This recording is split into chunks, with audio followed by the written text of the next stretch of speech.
Hey there, hi there, Aries. It's me, Priscilla B, and welcome to your spiritual upgrade reading with me, Priscilla B. So, um, yeah, I feel like Aries, you're getting this like idea or this sense that like your personality like doesn't fit into a certain mold or design, or doesn't meet everyone's expectations or everyone's ideas of who you should be or how you should act.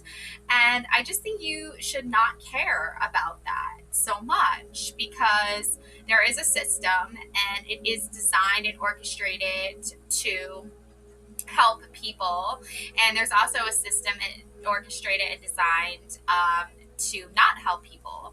And there's these two opposing forces, these two opposing energies, and they're constantly in flux, Aries. And I feel like you are at the center of it. You're like at the center of the apex right now. And I feel like you got to bring out that like apex predator in yourself, because of these two opposing forces that are in like spiritual psychological warfare. And you've got this, okay, Aries? You can get through this. So that brings us to your tarot reading, and I'm going to do an energetic chakra spread so we can get into alignment, so you can start to understand fully the depths of where you need to go and where you need to put your energy and focus on at this time, Aries, because I feel like the two opposing energies, let them fight it out amongst themselves. Let them figure it out. You don't need to figure out anything other than what you know you're meant here to do, what you need to focus your energy on at this time, Aries. And I feel like that's just like taking a step back, like observing, not reacting. And I feel like at the right time and the right place, messages will come through for you that are meant to find you. And let's begin the energetic chakra spread, okay? And, okay, so let's see here.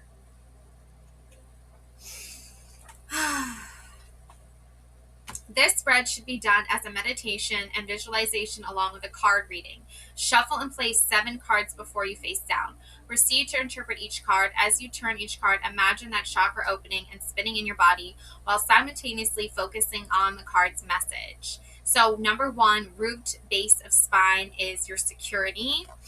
And we have the Hermit. Yeah, see, it's time to go hermit mode. Hashtag hermit mode. You need to withdraw right now, okay, from the world. I feel like you watch us get the world card in this reading. There's a time and there's a place, Aries. But for now, it's like your wise elders, your ancestors, your spirit guides, your guru, you know, the wise Dumbledore and Harry Potter is pulling you in and drawing you into your own individual path. Okay. This is where you get into an alignment. And I feel like there's a lot of people who lack like that, like they have a lack mindset. They don't know how to get the work done. They don't know how to do anything.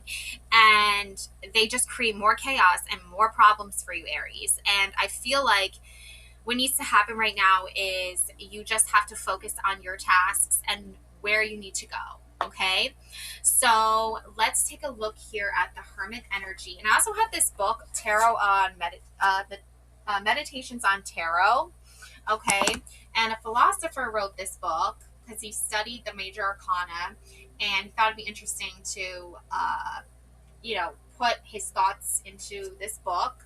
And we're going to take a look at the Hermit 199. I love the Hermit card. It's like one of my favorite.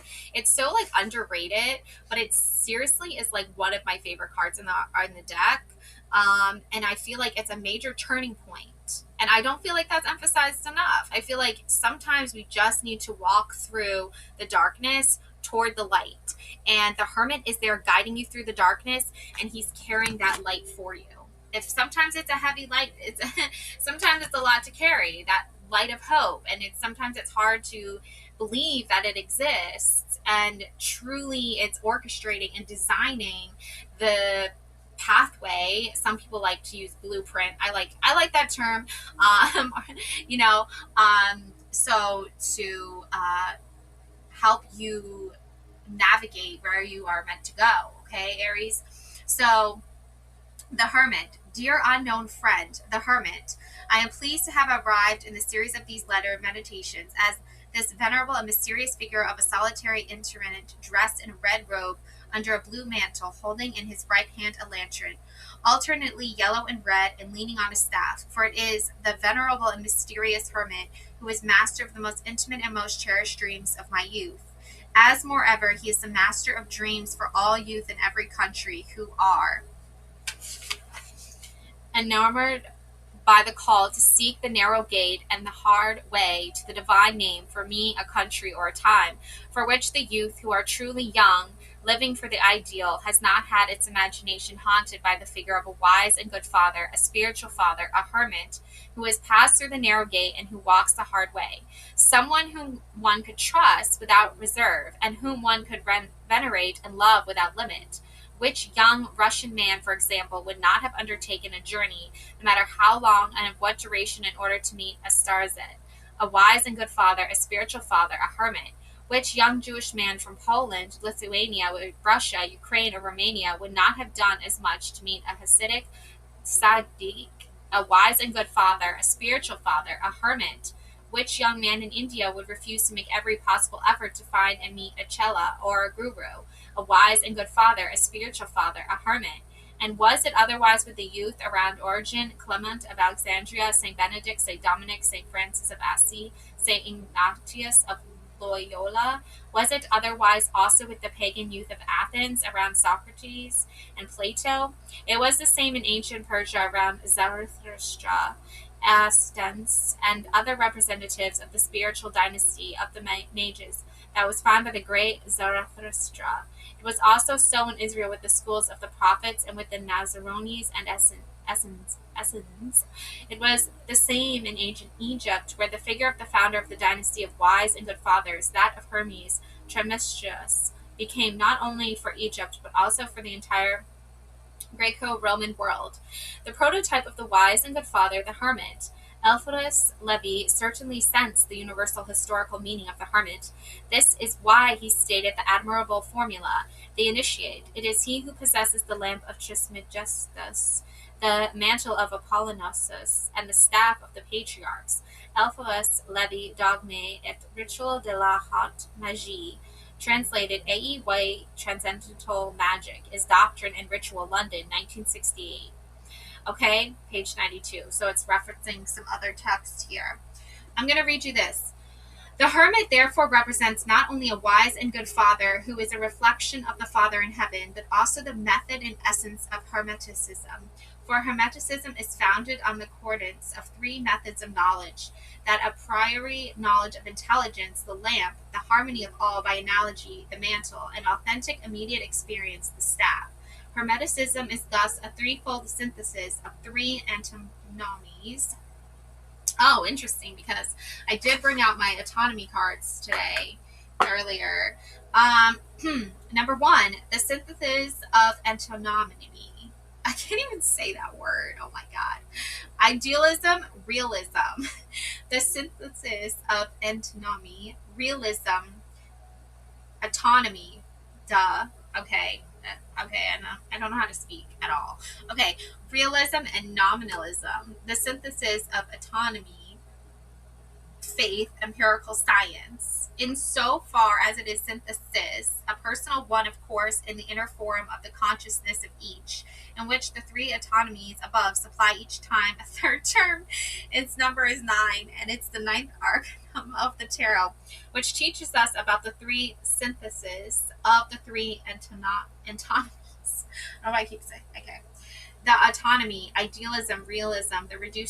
This reduces to two opposite formula, namely, consciousness or the ideas is prior to everything. This is the formula of idealism, and the thing is prior to all consciousness or ideas. This is the basic formula of realism. The idealist considers everything as so many forms of thought. The realist affirms that objects of knowledge have an existence, which is independent of thought or consciousness or the part of the subject of the knowledge. Okay, I mean, I don't, there's some truth to that, okay, I will say. If I can even speak today.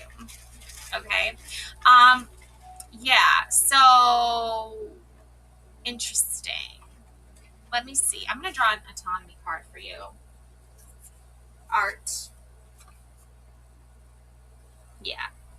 It's the artist, I feel like, inside of you, Aries. Like you want to express yourself artistically. You want to be able to be open and free, to have complete autonomy over your own self. The Hermit is guiding you there. Okay. Sacral, your sexuality. We have the Hanged Man. Okay. So the Hanged Man. I'm going to read you this from my tarot, a beginner's tarot guide. We're comparing so many texts today. I love it. So fun. Okay. So number 12, the Hanged Man. Let's see here. I'm getting like Houdini vibes, like from this energy. The Hangman card always reminds me of Houdini. Okay. The Hangman, surrender, letting go, and perspective. In its upright position, the Hangman symbolizes surrender, letting go, and gaining a new perspective. This card represents a time when you are willingly release control and allow a change in your perspective. The Hangman signifies a willingness to sacrifice or suspend your usual way of thinking, actions, or attachments for a higher purpose or deeper understanding. It encourages you to see situations from a new angle and trust the process of surrender. The Hangman card is a symbol of self-sacrifice, enlightenment, and the power of shifting your perspective. Yeah, and that's the like whole part of this process, Aries, of you being in the middle of these two opposing forces. It's like you, there's like the self-sacrificing. Okay, I don't like the whole martyr thing. I don't like that vibe. It's such a like it's so destructive. However, sometimes we are tied up, like in this Hangman energy, right? It's an illusion. Okay, you're not really tied up. He's not really tied up. Okay, he's just making it look and appear that way so that he can send a message. Okay, the art of surrendering is obtaining autonomy once you surrender completely to yourself. Like, I don't know if you consider yourself an artist or not, or something or whatever, but like there is an art to like to our own selves. Like we are a creation. We were created, you know, and we might not view ourselves or use that title or call ourselves that. But like I feel like for you, Aries, this isn't about labeling yourself. This isn't about giving yourself a title. This is about you just having autonomy over your own life. And sometimes we do need to create a certain title or label for ourselves. And in doing so, that creates a narrative. And some people try to shift that narrative or change it to, it's almost like a name. Like think of it like your name. You're giving yourself a name. And what is that name that you give yourself? Because that is when you claim autonomy. So, yeah, because some people, you know, we're all born with a name. Like we're all given our Christian name, right? Like the name we're born with. Well, what is the name you want to call yourself? Because you have two opposing forces. One is pulling you in this direction, saying this is who you are now. The other one is saying this is who I want you to be. Okay, well, who do you want to be, Aries? That's spiritual enlightenment. That's spiritual mastery, is when you choose your own name and you claim power over that.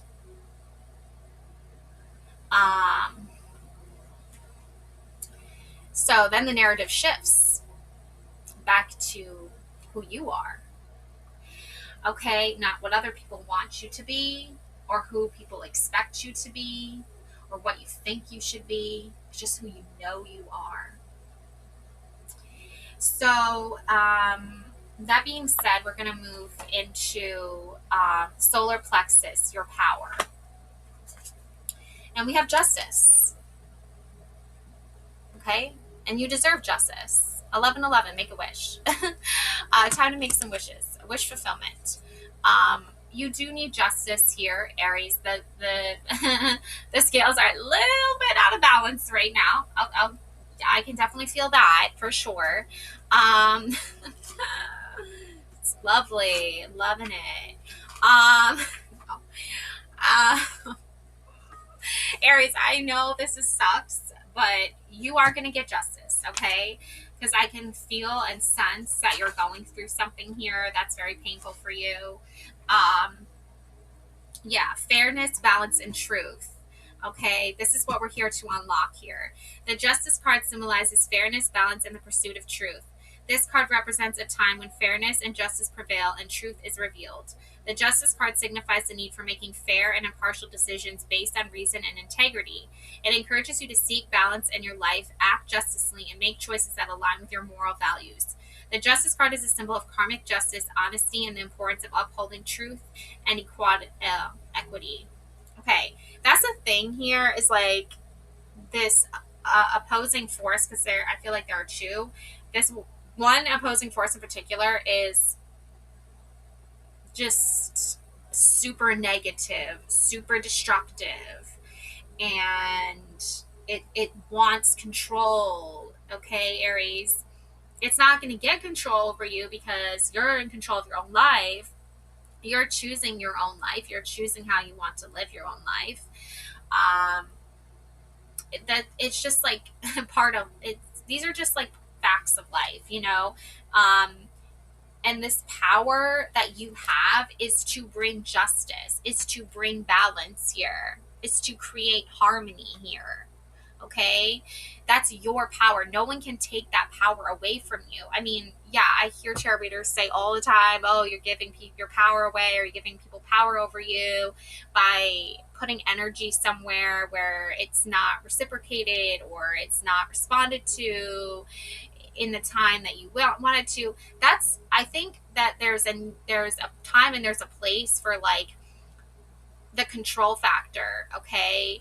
But like you're releasing control here over caring what other people are going to say about you or what other people are going to do to you, because you're by releasing that's not your power being taken away. That's you claiming sovereignty over your own self. People are going to hurt you, and that's out of your control. That's out of your power. I turn it open. So, yeah, okay, justice. All right, so you're getting your power back. Now we have heart and we have your empathy, okay? This is the temperance card. This is the card of balance. This is the card of harmony. This is your guardian angel coming in and saying, you've got this, okay, Aries? Forget what everyone is telling you to do. Forget what everyone is saying you should be or who you should be or who you shouldn't be or blah, blah, blah. It doesn't matter. What matters is your truth, Aries. What matters is you unlocking that door that opens up and gives you a sense of purpose and gives you a sense of clarity. And I know that there's the past, and I know there's this place where you used to feel comfort and you used to feel safety. It's that is gone now. And you embracing that lets you be yourself. Lets you be more open, lets you be more vulnerable. Okay? And don't get me wrong, it's tempting to a certain degree, you know, because then reality hits and you're like, wow, things weren't really as good as I thought they were, or they were really as bad as I thought they were or felt they were, depending on your past. Okay? Yeah, temperance. Okay. Also, this author has a really good like idea of what temperance is like, but I don't think they fully understand temperance. Okay, I'm going to read you this passage here, okay? She seizes him and kisses him, and with impotent face she says to him, I had to offer sacrifices, and today I have paid my vows. So now I have come out to meet you, to seek you eagerly, and I have found you. Your guardian angel has found you, Aries. You are safe now. You are protected.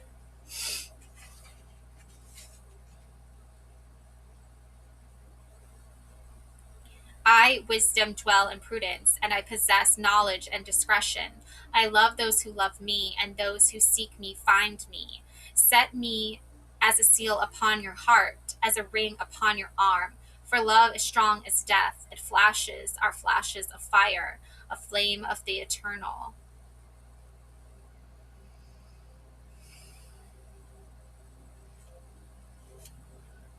Wow, Aries. Oh my god. All right. So I have watched a lot of tarot reading videos over the years, and some titles have been like, I almost cried, or I couldn't help but cry during your reading. And Aries, that is like seriously like how I feel right now. Is like I just had to pause and like have a moment. If I keep talking, I'm gonna have more moments. Okay. Your empathy, your temperance. You are an empath, Aries. That's why you feel so much, you know? Yeah, wow. Oh my goodness. Okay. Balance, harmony, moderation. In its upright position, the Temperance card symbolizes balance, harmony, and moderation. This card represents a time when you are called to find equilibrium and harmonize opposing forces in your life. The Temperance card signifies the art of blending and combining elements to create a harmonious and balanced whole. It encourages you to practice moderation, exercise patience, and seek inner peace. The Temperance card is a symbol of balance, alchemy, and the power of finding middle ground in all aspects of life. And you're doing that, okay? Yeah, so the angel symbolizes divine guidance and the ability to harmonize and balance opposing forces. It represents the intermediaries between the physical and spiritual realms. Okay? The flowing liquid between the cups signifies the art of blending and tempering. It represents the process of combining elements to create harmonious mixture. Sun in the background. The sun rises between two mountains, symbolizing the harmonious balance of balance of opposites and the potential for enlightenment. Okay? Those are the two opposing forces. Okay? And two opposites, two like elements here that are like need to come together, need to make sense. Okay? But you're working on that through your alignment here. Throat, your speech, and we have the devil. Ooh, I'm getting devil in the details. Yeah, ooh, okay. I don't even know what that means. What does that mean, honestly? Like, okay. The devil in the details. What? Okay. I never knew what this meant. Okay. Okay. I mean, I think I know what it means, but I want to like verbalize it. Okay. The devil in the details. Okay. The devil in the details is an idiom alluding to a catch or mysterious element hidden in the details. Oh my gosh, what are you up to, Aries? Okay. Something may seem simple, but in fact the details are complicated and likely to cause problems. It comes from the earlier phrase, God is in the details, expressing the idea that whatever one does should be done thoroughly. This is, details are important.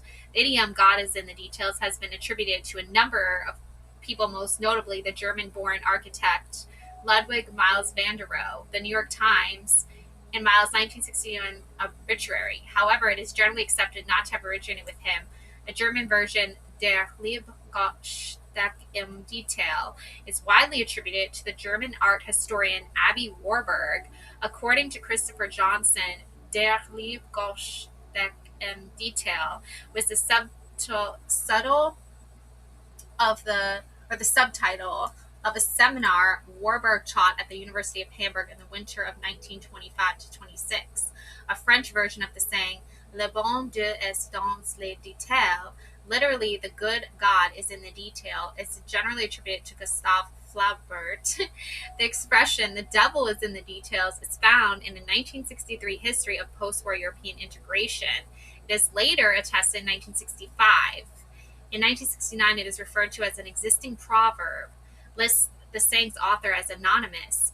Oh, Bartlett's familiar quotations. An editorial in the 1989 New York Times reflected on the apparent interchangeability of God and the devil in the phrase, citing various examples in print at the time, as well as the difficulty of determining which came first and how long either one has been in use.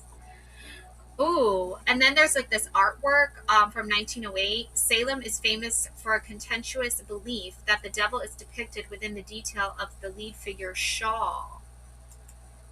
Whoa, interesting. Okay, I almost want to take a picture of this and like post it on my YouTube channel so you can see. That's very interesting. Okay, so I'll post that. Yeah, there's like this feeling, Aries, of like this subtlety, like it's like you're not revealing so much right now about your journey. However, if people pay close enough attention, the right people pay close enough attention, they'll see like your people, I mean the right people, your soul tribe is gonna understand. Like they're really gonna get it. They're gonna be like, whoa, what are you doing, Aries? Like, I'm here for it. I love it. But it's very powerful. The devil is a powerful card.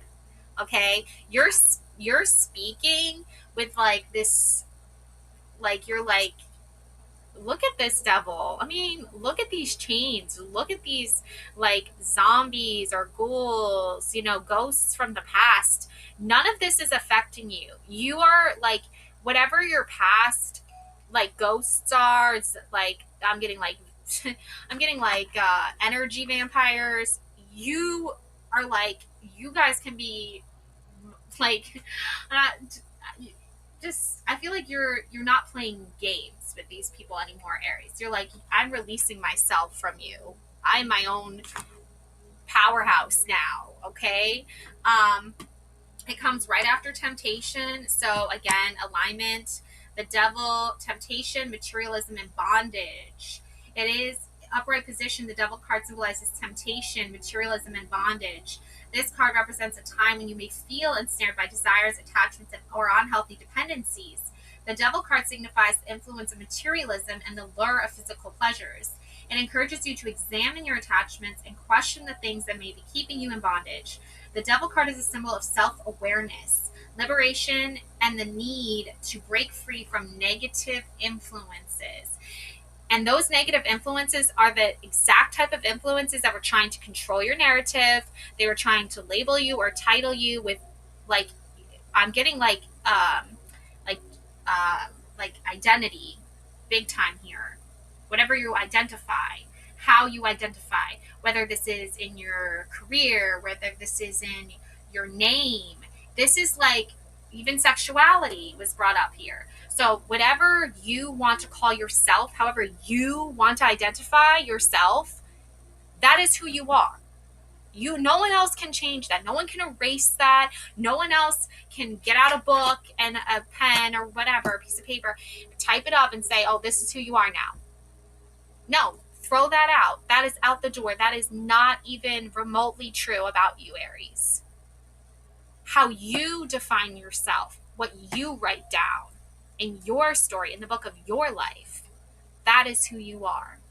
No one can take that away from you. I know people say they can take their power away from you. Okay, cool, whatever. You don't play by those rules. Okay? It's not who you are. You don't open up a book that someone else wrote about you and they say, this is who you are now. Congratulations. Here you go. Rip it up. Throw it out. Okay? So, third eye, your intuition. The sun. Brighter days are ahead. That is what the Hermit is trying to bring you to this whole time. It's trying to bring you toward the light. The light is you. It's inside of you. It's a bright, shiny, sunny, beautiful day with sunflowers everywhere.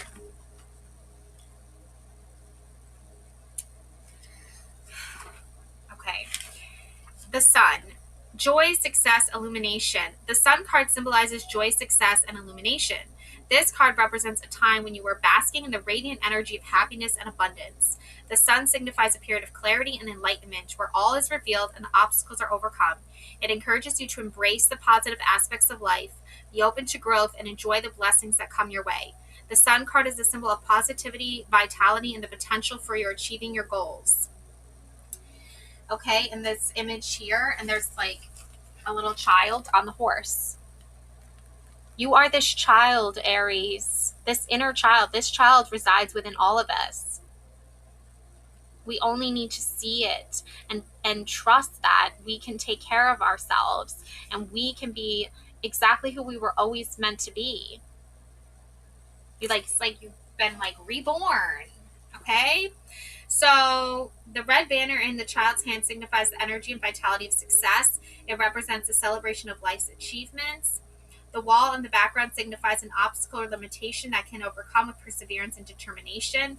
You break those walls down. Okay, Aries, you're like not here to play, you're here to slay, Aries. You break those walls down. You break down the chains. You create an opening. You create a doorway and you go through it. A portal, a tunnel, a window, a door. You are the architect. This is your blueprint. You go through it. What is waiting for you on the other side? Joy, success, illumination. The sunflower symbolizes the radiance of the sun and the joy of success. They represent growth, vitality, and the blossoming of potential. All within you, Aries, okay? This is your intuition here. Crown your highest self. Judgment. Yes. Good old judgment. Okay, a dear friend. Now it's like, this is another guardian angel, okay? This guardian angel is here to say, you're not going to let other people judge you, okay? You might judge yourself, and maybe it's a little bit too harshly at times. That is insecurity. It is part of who you are. It is part of your design. It's not, don't reject it, embrace it, accept it. Anxiety, depression, sadness, grief, loss, it's all what makes us human beings. The key here is not to let it override everything else. Okay? Your joy, your success, your balance, your harmony. If you let other people's judgments of you dictate how you're going to live your life, you're never going to live your life. You're going to live other people's lives. You've already broken free from those chains. You've already broken those bonds. You've already Houdini'd your way out of it. Oh my God. Okay. So judgment. Rebirth, renewal, and awakening. It is in its upright position. The Judgment card symbolizes rebirth, renewal, and awakening. This card represents a time of profound transformation and a call to awaken your true self. The Judgment card signifies a period of personal reflection and the potential for a fresh start, or a significant new chapter in your life. It encourages you to assess your past actions, make amends, and embrace a higher state of consciousness. The Judgment card is a symbol of redemption, personal growth, and the potential for a new beginning, Aries. That new beginning, that's what the Hermit was taking you to all along. Okay? So Judgment features an angel sounding trumpet with people rising from their coffins in the background, surrounded by various symbolic elements, including the angel symbolizes divine guidance, and the call to awaken and transform the trumpet signifies the proclamation of a new era or a call to higher consciousness. The people rising from the coffins represent the potential for rebirth and renewal. They symbolize a fresh start and the awakening of the spirit. Mountains. The mountains in the background signify the presence of challenges that have been overcome and the potential for spiritual growth. You got this, Aries. I mean, mic drop. You got this. You're done. You slayed. Okay? So, yeah. I'm also like getting this quote, all is fair in love and war. I don't know if you've ever heard it. I am fascinated by it. I don't know why. I just thought of that. Let me see. I'm going to tell you what it means. Yeah. Also, it's like referenced in that romantic comedy, How to Lose a Guy in 10 Days. I love that movie. I love rom-coms. I don't know why, because I'm like a hopeless romantic. It's like definitely a reason for me to be depressed 24/7. No, I'm just kidding. Yeah.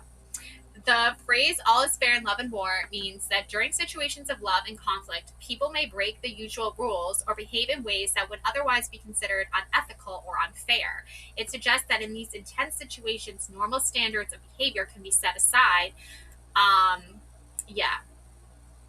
The phrase was first used in 1579 in a text written by a man named John Lilly. That's a fun last name to say.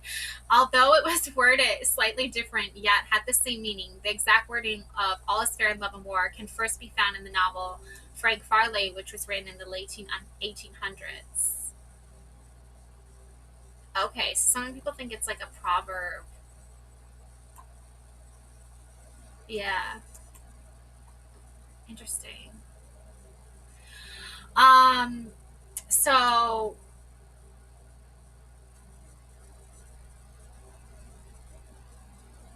yeah, cannot blame someone for acting in their own best interests. Yeah, and that's where that sort of like your fear of like judgment or whatever like stems from, okay?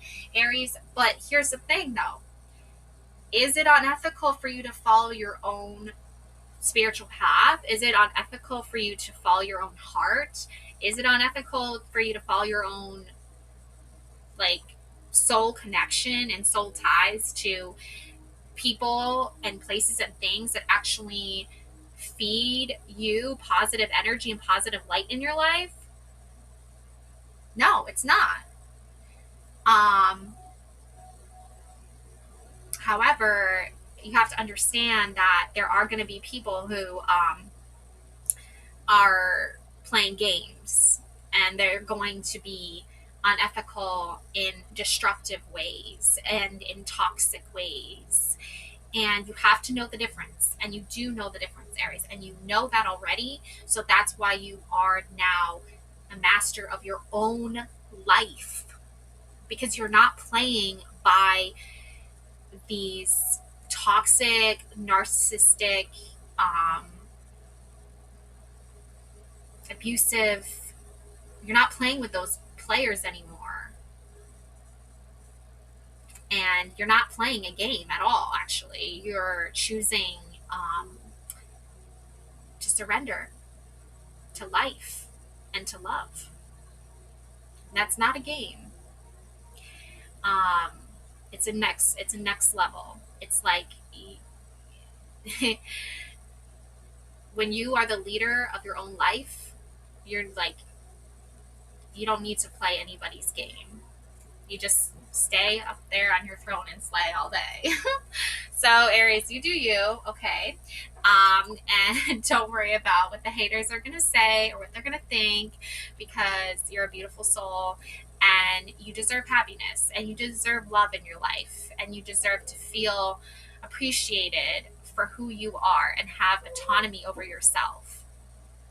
You do deserve that, regardless of what anyone says or thinks. You do deserve that. Okay, so that's my message for you, Aries. Love and light always. Thank you so much for watching. Beautiful soul. Take care now. Bye.